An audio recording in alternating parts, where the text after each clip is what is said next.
सकता था। और अगर यहाँ भाजपा का विधायक होता, किसी विधायक की गाड़ी में गोमांस नहीं मिलता। यहाँ पर भ्रष्टाचार में राजस्थान को नंबर 1 पर ला दिया। महिला संबंधी अपराध में नंबर 1 पर, साइबर अपराध में नंबर 1 पर, गरीबों पर अत्याचार करने वाली योजनाओं में नंबर 1, बिजली के बिल नंबर 1।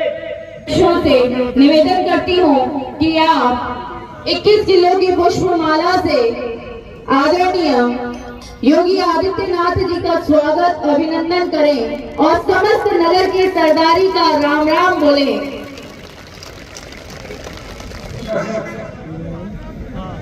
श्री मनोज भारद्वाज जी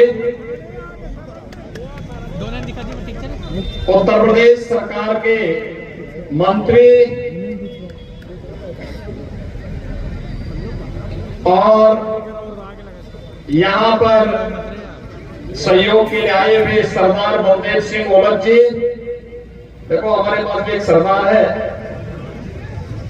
आगे कहीं यहाँ पे सिख बंधुओं को मैं देख रहा हूँ, वे भी देखे हमारे पास भी देखो एक सरदार है और मंत्री है उत्तर प्रदेश सरकार में। हमारा सरदार बहुत असरदार है, क्योंकि हम सब गुरु के बंधे हैं, इसलिए बगैर सरदार के काम भी नहीं चलता है। और इसलिए भी राजस्थान विधानसभा चुनाव में भारतीय जनता पार्टी के प्रत्याशियों के लिए समर्थन लेने के लिए आपके बीच में आए हैं सरदार बलदेव सिंह ओलख जी, जिला प्रभारी गोवर्धन जादौन जी, लोकप्रिय सांसद श्रीमती रंजीता कोली जी,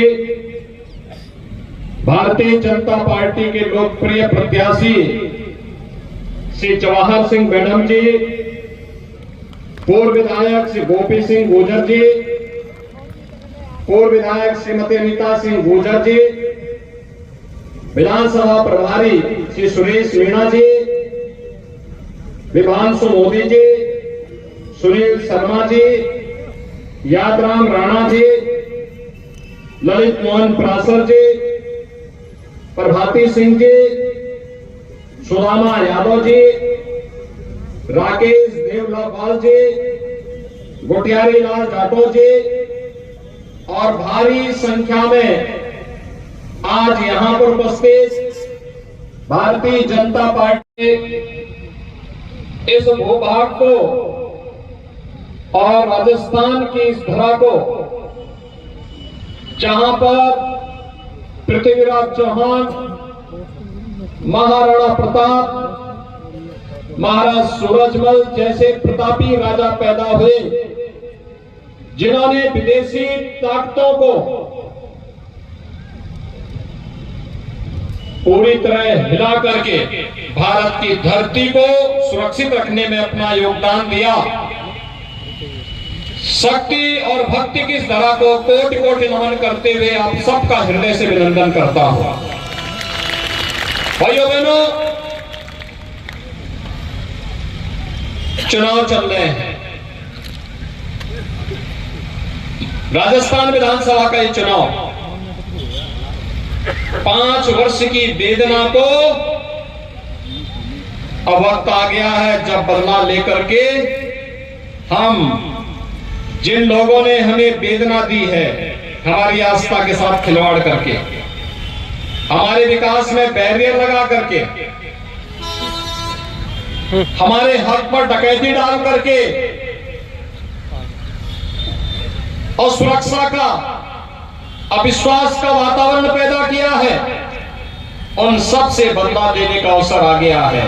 और भाइयों बहनों, लोकतंत्र यही अवसर जनता जनार्दन को देती है।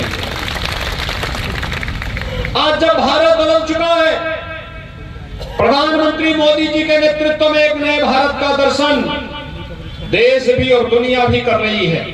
एक ऐसा भारत जिसका दुनिया में सम्मान है, एक ऐसा भारत जो दुनिया के अंदर एक ताकतवर बनकर के उभरा है, एक ऐसा भारत जिस भारत को लोग आज संकट मोचक के रूप में दुनिया के अंदर देखते हैं। प्रधानमंत्री मोदी जी आज दुनिया के अंदर जहां कहीं जाते हैं, वो देश और दुनिया की वे ताकतें पलक पावड़े बिछा करके प्रधानमंत्री मोदी जी की आवभगत के लिए जब खड़ा होता है, पूरा देश एकजुट होकर के उनका स्वागत करता है। तो स्वागत प्रधानमंत्री मोदी जी के साथ 142 करोड़ भारतीयों का भी सम्मान होता है। भाइयों बहनों, मोदी जी जब देश के सुरक्षा के मुद्दे पर बोलते हैं और भारत सुरक्षित महसूस करता है, 142 करोड़ लोग अपने आप को सुरक्षित महसूस करते हैं, लेकिन भारत के दुश्मनों को ये अच्छा नहीं लगता।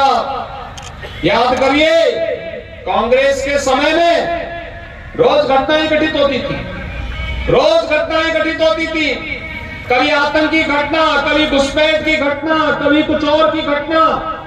लेकिन आज आतंकवादी भी और उनके आगे जानते हैं, घुसपैठ करेंगे, आतंकी घटना को वारदात करेंगे, तो न केवल आतंकवादी बल्कि उनके आकाओं की माद में घुस करके भारत के बाद जो जवान वहीं मार गिराएंगे, उनका काम तमाम करने का काम भी करेंगे। इसलिए भारत सुरक्षित हुआ है। भाइयों बहनों, कांग्रेस ने समस्या दी, कांग्रेस ने समस्या दी, और ये समस्या जो देश के अंदर आतंकवाद के रूप में, नक्सलवाद के रूप में, अलगाववाद के रूप में हम सबके सामने है, वह समस्या कांग्रेस की देन है।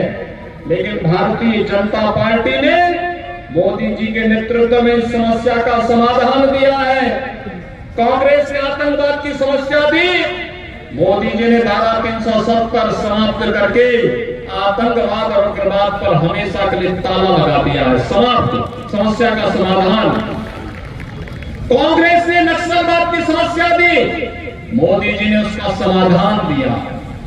कांग्रेस ने देश के अंदर जाति, मत, मजहब, क्षेत्र और भाषा के आधार पर देश को खंड खंड करने का कुत्सित प्रयास किया। मोदी जी ने कहा नहीं, यह देश उत्तर से दक्षिण, पूरब से पश्चिम एक रहेगा, एक भारत श्रेष्ठ भारत की बात मोदी जी ने की। कांग्रेस ने देश के संसाधनों पर जबरन एक वर्ग विशेष का अधिकार करने की बात की। उन्होंने कहा देश के संसाधनों पर पहला अधिकार मुसलमानों का है, लेकिन मोदी जी ने कहा नहीं, देश के संसाधनों पर पहला अधिकार गरीब का है, किसान का है, दलित का है, वंचित का है, समाज के आधी आबादी महिलाओं का है, समाज के हर तबके का है। और मोदी जी ने नारा दिया सबका साथ, सबका विकास। भैया बहनों, सबका साथ और सबका विकास का नारा ही राम राज्य की आधारशिला है। यही राम राज्य है, और इसी राम राज्य की अवधारणा को साकार करने के लिए भारतीय जनता पार्टी की सरकारें कार्य कर रही हैं। और इसी राम राज्य के अवधारणा को लागू करते हुए जो काम कांग्रेस 55-60 वर्षों में नहीं कर पाई, मोदी जी ने वह कार्य मात्र 9 वर्ष में करके दिखा दिया। याद करिए, 12 करोड़ गरीबों के घर में शौचालय बन गए, 4 करोड़ गरीबों के आवास बन गए, 4 करोड़ गरीबों के घर तक बिजली पहुंच गई, लगभग 10 करोड़ गरीबों को उज्ज्वला योजना का कनेक्शन मिल गया, 12 करोड़ किसानों को प्रधानमंत्री किसान सम्मान निधि में 6,000 रुपए हर वर्ष पहुंच रहे हैं। और भाइयों बहनों, संकट में जो साथी होता है वही सच्चा साथी होता है। याद करिए, आज का समाचार में पढ़ रहा था, अमेरिका में, चीन में कोरोना के मामले फिर से बढ़ रहे हैं, तेजी के साथ बढ़ रहे हैं। भारत के अंदर कोरोना समाप्त, क्योंकि मोदी जी ने 2 ऐसी प्रभावी वैक्सीन दी कि ये वैक्सीन 142 करोड़ लोगों को सुरक्षित करती है। कांग्रेस होती वैक्सीन कभी नहीं आती। हमारा वैज्ञानिक अगर वैक्सीन लेके भी आ जाता, कांग्रेस के नेता इसी ब्लैक कर देते। 3.5 वर्ष से 80 करोड़ गरीबों को फ्री में राशन की सुविधा का लाभ। और भाइयों बहनों, यही नहीं, अगले 5 वर्ष तक ये फ्री में राशन मिलता रहेगा। अब कोरोना का बाप भी आ जाएगा, कुछ नहीं बिगाड़ पाएगा। और इसलिए भाइयों बहनों, इसीलिए मैं आज आपके पास आया हूं आपसे कहने के लिए, कांग्रेस न सम्मान कर सकती है, न सुरक्षा दे सकती है, न विकास ही करा सकती है। हाईवे, रेलवे, एयरपोर्ट, हवाई चप्पल पहनने वाला भी हवाई जहाज की यात्रा कर सकता है, मोदी जी ने साकार करके दिखा दिया। और भाइयों बहनों, इसीलिए आपके पास आया हूं आपसे कहने के लिए, न गरीबों का कल्याण ही कांग्रेस कर सकती है, ये तो लड़ाती है। ये तो 1984 में निर्दोष सिखों की हत्या करवा दी, उन पे बर्बर अत्याचार करवाए, ये आपस में लड़ाती है। खालसा पंथ और गुरु परंपरा का जिसका इतिहास रहा है देश के अंदर, भारत के अंदर खालसा पंथ की स्थापना गुरु गोविंद सिंह जी महाराज ने इस उद्देश्य से की थी, सकल जगत में खालसा पंथ गाजे, जगे धर्म हिंदू, सकल भंड भाजे। इस संकल्प और इस दोष के साथ सबकी सुरक्षा का आह्वान करते हुए किया था। और आज उन्हीं पंथों पर कांग्रेसी लोग अत्याचार करते थे, कभी इन्होंने माफी नहीं मांगी देश से। भाइयों बहनों, मैं आज आपका आह्वान करने के लिए आया। कांग्रेस के लोग समस्या दे सकते हैं, समाधान नहीं दे सकते। देश की सुरक्षा के साथ खिलवाड़ कर सकते हैं, समाधान नहीं दे सकते। ये देश की आस्था के साथ खिलवाड़ कर सकते हैं, समाधान नहीं दे सकते। कांग्रेस के लोग तब क्या क्या कहते हैं? मैं राजस्थान में आता हूं, देश के अंदर कहीं जाता हूं, एक ही संबोधन होता है, राम राम। हमारा संबोधन मिलने पर राम राम, पुत्र पैदा होता है, राम नाम जप का अखंड कीर्तन हो जाता है। मिलते हैं, संबोधन में राम राम शब्द से प्रयोग करते हैं, अभिवादन में राम राम शब्द का प्रयोग करते हैं। अंतिम यात्रा निकलती है तो राम नाम शब्द है कि ही यात्रा निकलती है। गांधी जी ने भी अंतिम समय में हे राम ही कहा था, लेकिन कांग्रेस के लोग कहते हैं कि राम और कृष्ण तो हुए ही नहीं। ये तो हमारे गिरिराज महाराज को भी ये गाली देते हैं, हमारी ब्रजभूमि को भी अपमानित करते हैं, हमारे कहना को भी अपमानित करते हैं। इन्होंने राम और कृष्ण के अस्तित्व पर प्रश्न खड़ा करके सनातन धर्म के अस्तित्व पर प्रश्न खड़ा किया है। लेकिन भाइयों बहनों, हमने तो जो कहा सो करके दिखाया। हमने कहा था रामलला हम आएंगे, मंदिर वही। लोग कहते थे, कांग्रेसी हंसते थे उस समय, कैसे होगा? हमने कहा चिंता मत करो, हमने कहा रामलला हम आएंगे, पहले गुलामी का ढांचा हटाएंगे, हटा ना। फिर कहा रामलला हम आएंगे, मंदिर वहीं बनाएंगे। मंदिर बन रहा है, कोई संदेह? भाइयों बहनों, रामनवमी के अवसर पर राजस्थान में कर्फ्यू लगा था और कांग्रेस सरकार ने रामनवमी के जुलूस को बैन किया था ना।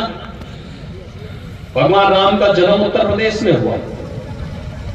वनवास के दौरान सर्वाधिक समय तक उन्होंने चित्रकूट उत्तर प्रदेश में व्यतीत किए। रामनवमी के सबसे अधिक जुलूस उत्तर प्रदेश में निकलते हैं। पिछले 6.5 वर्ष से उत्तर प्रदेश में भारतीय जनता पार्टी की सरकार है, एक भी कर्फ्यू नहीं लगा, एक भी दंगा नहीं हुआ। राजे जी के नेतृत्व की सरकार राजस्थान में होती तो भाइयों बहनों, कन्हैया लाल तेली की हत्या नहीं होती। अगर राजस्थान के अंदर डबल इंजन की भाजपा की सरकार होती तो बेटियों के साथ इतना बड़ा अत्याचार कोई करने का तो साहस नहीं कर सकता था। और अगर यहां भाजपा का विधायक होता, किसी विधायक की गाड़ी में गो मांस नहीं मिलता।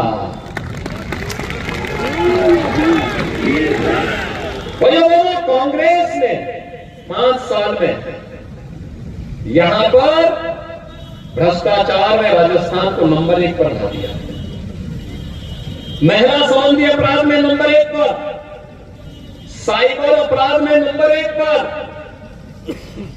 गरीबों पर अत्याचार करने वाली योजनाओं में नंबर 1, बिजली के बिल नंबर 1, डीजल और पेट्रोल में सबसे अधिक रेट यहाँ के लोगों से वसूला जाता है, वह राजस्थान की गवर्नमेंट वसूल रही है। अपने खर्चों को नहीं कम करती, लेकिन जनता का शोषण करना चाहती है।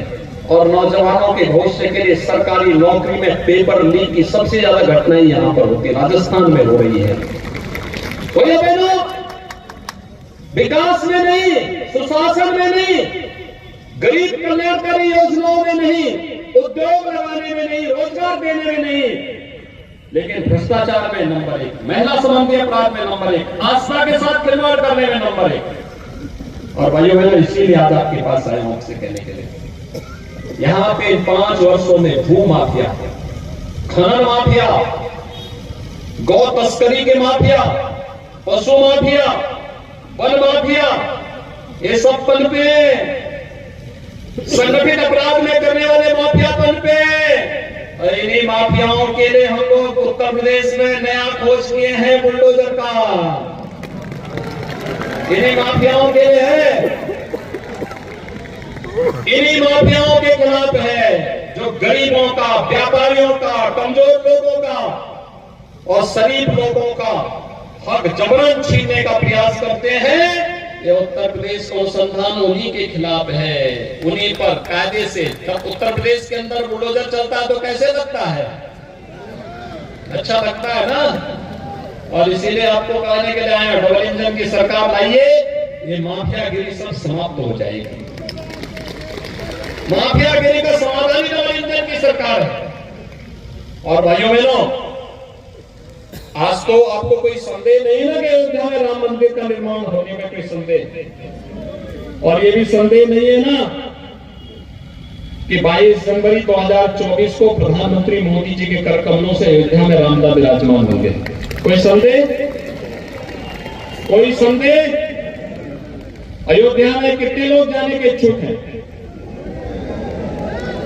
आप सभी लोग अयोध्या आना चाहते हैं। राजे जी के नेतृत्व की सरकार राजस्थान में होती तो भाइयों बहनों, कन्हैया लाल तेली की हत्या नहीं होती।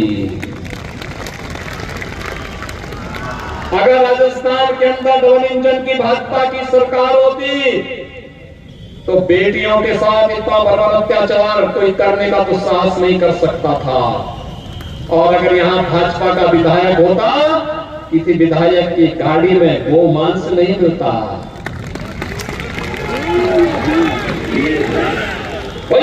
कांग्रेस ने 5 साल में यहां पर भ्रष्टाचार में राजस्थान को नंबर 1 पर ला दिया, महिला संबंधी अपराध में नंबर 1 पर, साइबर अपराध में नंबर 1 पर, गरीबों पर अत्याचार करने वाली योजनाओं में नंबर 1, बिजली के बिल नंबर 1, डीजल और पेट्रोल में सबसे अधिक रेट यहां के लोगों से वसूला जाता है, वह राजस्थान की गवर्नमेंट वसूल रही है। अपने खर्चों को नहीं कम करती, लेकिन जनता का शोषण करना चाहती है। और नौजवानों के भविष्य के लिए सरकारी नौकरी में पेपर लीक की सबसे ज्यादा घटनाएं यहां पर होती है, राजस्थान में हो रही है। तो ये बहनों, विकास में नहीं, सुशासन में नहीं, गरीब कल्याणकारी योजनाओं में नहीं, उद्योग लगाने में नहीं, रोजगार देने में नहीं, लेकिन भ्रष्टाचार में नंबर 1, महिला संबंधी अपराध में नंबर 1, आस्था के साथ खिलवाड़ करने में नंबर 1। और भाइयों बहनों, इसीलिए आज आपके पास आया हूं आपसे कहने के लिए, यहां पे 5 वर्षों में भू माफिया, खनन माफिया, गौ तस्करी के माफिया, पशु माफिया, वन माफिया, ये सब पनपे, संगठित अपराध में करने वाले माफिया पनपे। और इन्हीं माफियाओं के लिए हम लोग उत्तर प्रदेश में नया खोज किए हैं बुलडोजर का, इन्हीं माफियाओं के लिए है, इन्हीं माफियाओं के खिलाफ है जो गरीबों का, व्यापारियों का, कमजोर लोगों का और शरीफ लोगों का हक जबरन छीनने का प्रयास करते हैं। ये उत्तर प्रदेश का अनुसंधान उन्हीं के खिलाफ है, उन्हीं पर कायदे से। जब उत्तर प्रदेश के अंदर बुलडोजर चलता है तो कैसे लगता है? अच्छा लगता है ना। और इसीलिए आपको कहने के लिए आए, डबल इंजन की सरकार लाइए, ये माफियागिरी सब समाप्त हो जाएगी। माफियागिरी का समाधान ही डबल इंजन की सरकार है। और भाइयों बहनों, आज तो आपको कोई संदेह नहीं ना कि अयोध्या में राम मंदिर का निर्माण होने में कोई संदेह, और ये भी संदेह नहीं है ना कि 22 जनवरी 2024 को प्रधानमंत्री मोदी जी के कर कमलों से अयोध्या में रामलला विराजमान होंगे। कोई संदेह? कोई संदेह? अयोध्या में कितने लोग जाने के इच्छुक हैं? आप सभी लोग अयोध्या आना चाहते हैं?